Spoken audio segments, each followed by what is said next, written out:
How's it going, everyone? This is Mitchell Mander here, and welcome to another episode review for Pokemon Journeys. Today we're going to be covering episode 33, which, it was an episode, to say the least. But, anyways, before I get on into the actual review, you know the drill. If you like this type of content, be sure to like and subscribe, as I cover the Pokemon Journey series on a weekly basis, or whenever the episodes release. Anyways, let's get on to that review, shall we? So the episode begins with Ash and Go. They're eating at the Sock Rocket Labs, just hanging out in the morning, and they happen to trade their food, which this reminds Professor Sakuragi that there's a trading event going on at the Pokemon Center, in which there's a trading event. People are going there to trade their Pokemon, so he informs Ash and Go of it. So they head over to the Pokemon Center in Vermilion City to see the trades that are going on. They happen to see a trade between a gentleman's Farfetch and a girl's Spearow, and a reference to a trade that can be done in the Red and Blue games in Vermilion City. Pretty neat. Anyways, Go notices a girl that looks like a Cricketune. Her name happens to be Kurami. I believe that's how you pronounce it, at least. The so-called Bug Queen of the Sinnoh region, and calls Go the Bug King of the Kanto region. Interesting.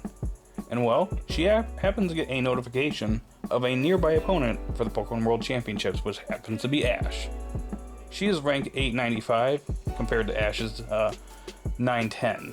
So they battle, and well, Ash pretty much wins pretty easily and moves up to 890 in the ranks. Cool, I guess. More on that later.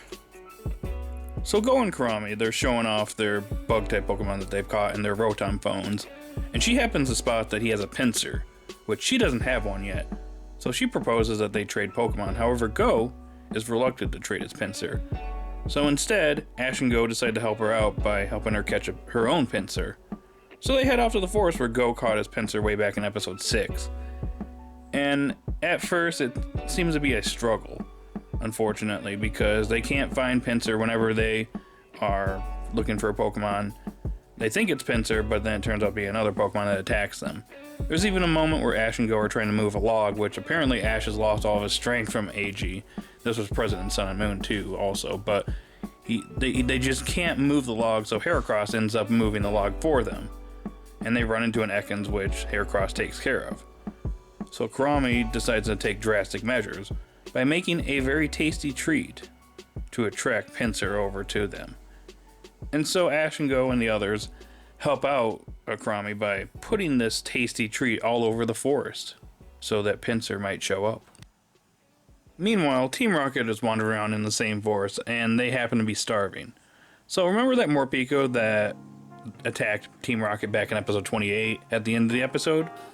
Well, apparently it went back with them to their hideout in Vermilion City, and all it does is eat their food. So they're about to give up for the day and just go back into town and eat some food. That's when Meowth and Wobbuffet, they smell something really good. And they come across all the treats some of the treats that Kurami was putting around, or at least Ash, Go, and Kurami and their Pokemon were putting around to attract a Pinsir. And they start eating it. And they eat a lot of it because Ash and the others, they go wander around and they notice all the food has been eaten. And they look over and they find Team Rocket. They happen to run into them eating food. And Ash and the others catch up to them and even note that they're eating like slobs. So, Savage Ash is back, guys. So Team Rocket, in response to this, they bring out their wonderful gotcha machine that we all totally love. We love it when we see that gotcha machine, guys.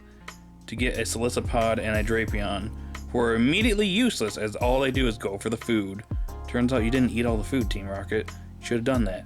But anyways, Meowth jumps into action, and he manages to capture Ash, Kurami, their Pokemon, along with Reboot and Sobble in a net, and Sobble starts crying, which makes everybody within the net cry. Somehow it doesn't reach Go and the others.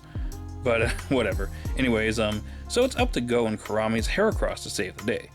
And Go's Pinsir, it's a little too scared to battle, so Jessie and Meowth take advantage of this and they go to capture the helpless Pinsir. And that's when Heracross steps in and pretty much wrecks them. And it was at this moment that Pinsir fell in love with Heracross. And as Team Rocket blasts off, a wild Pinsir shows up, and since Kurami is currently stuck in the net crying, Go catches it for her. So afterwards, Kurami decides to trade one of her Heracross, and it's the one that Pinsir fell in love with, for the Pinsir that Go just caught. Because she has like 6 of them, and they do a pose that's very similar to the Ginyu Force. Pretty cool, huh?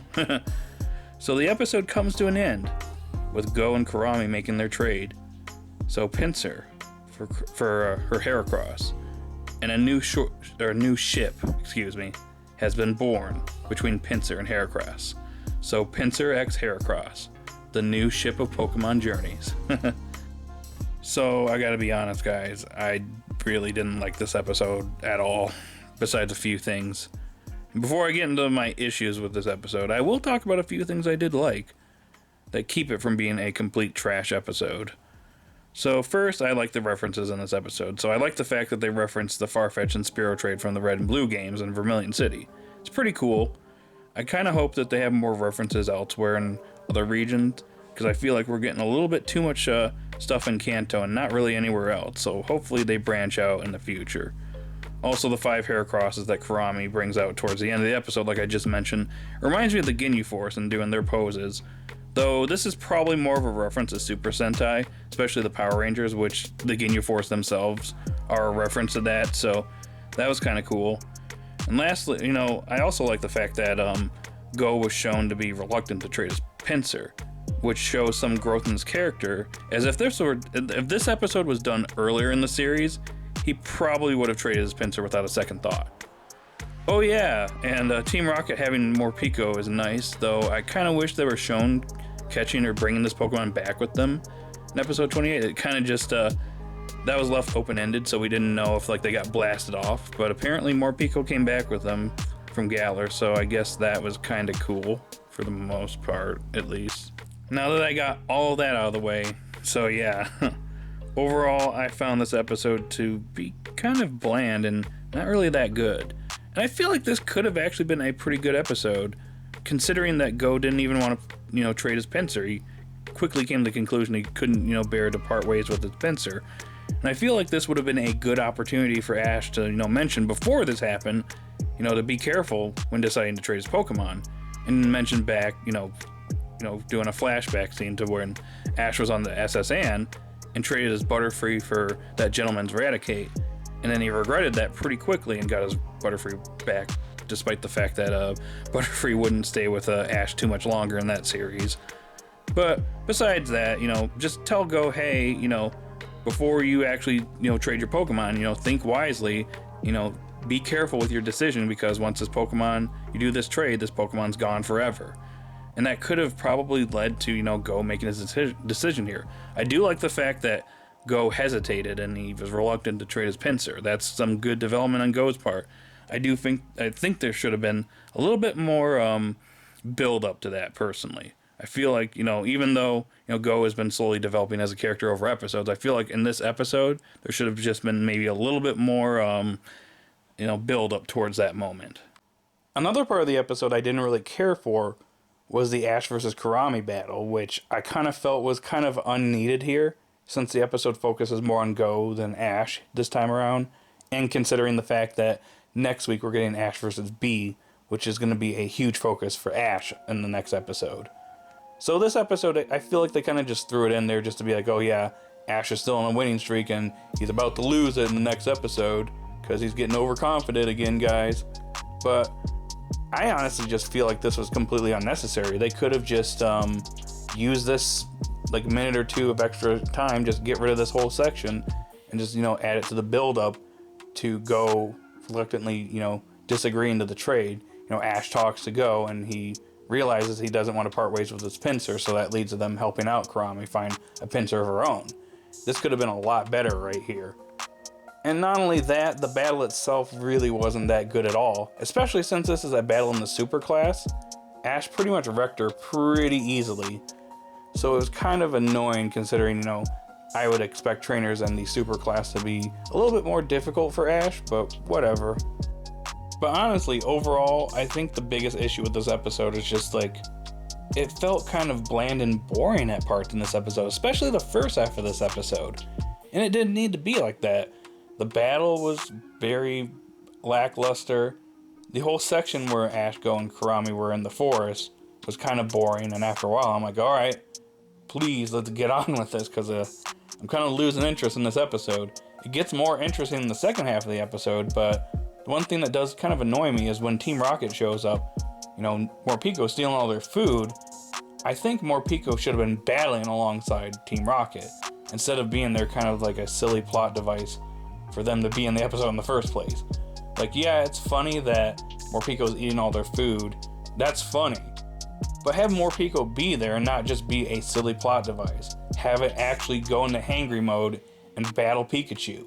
I've been wanting that forever, and we're still not getting that, so I'm hoping in the future we get hangry mode Morpeko versus Pikachu, and maybe Pikachu kind of struggles a little bit like it did sometimes against Mimikyu. I don't know. Maybe it just gets a little surprised by its hangry mode and it gets caught off guard or something like that. That's something I want to see in the future. I just don't want it to be used for this, you know, often. I hope this is maybe like a one-time thing.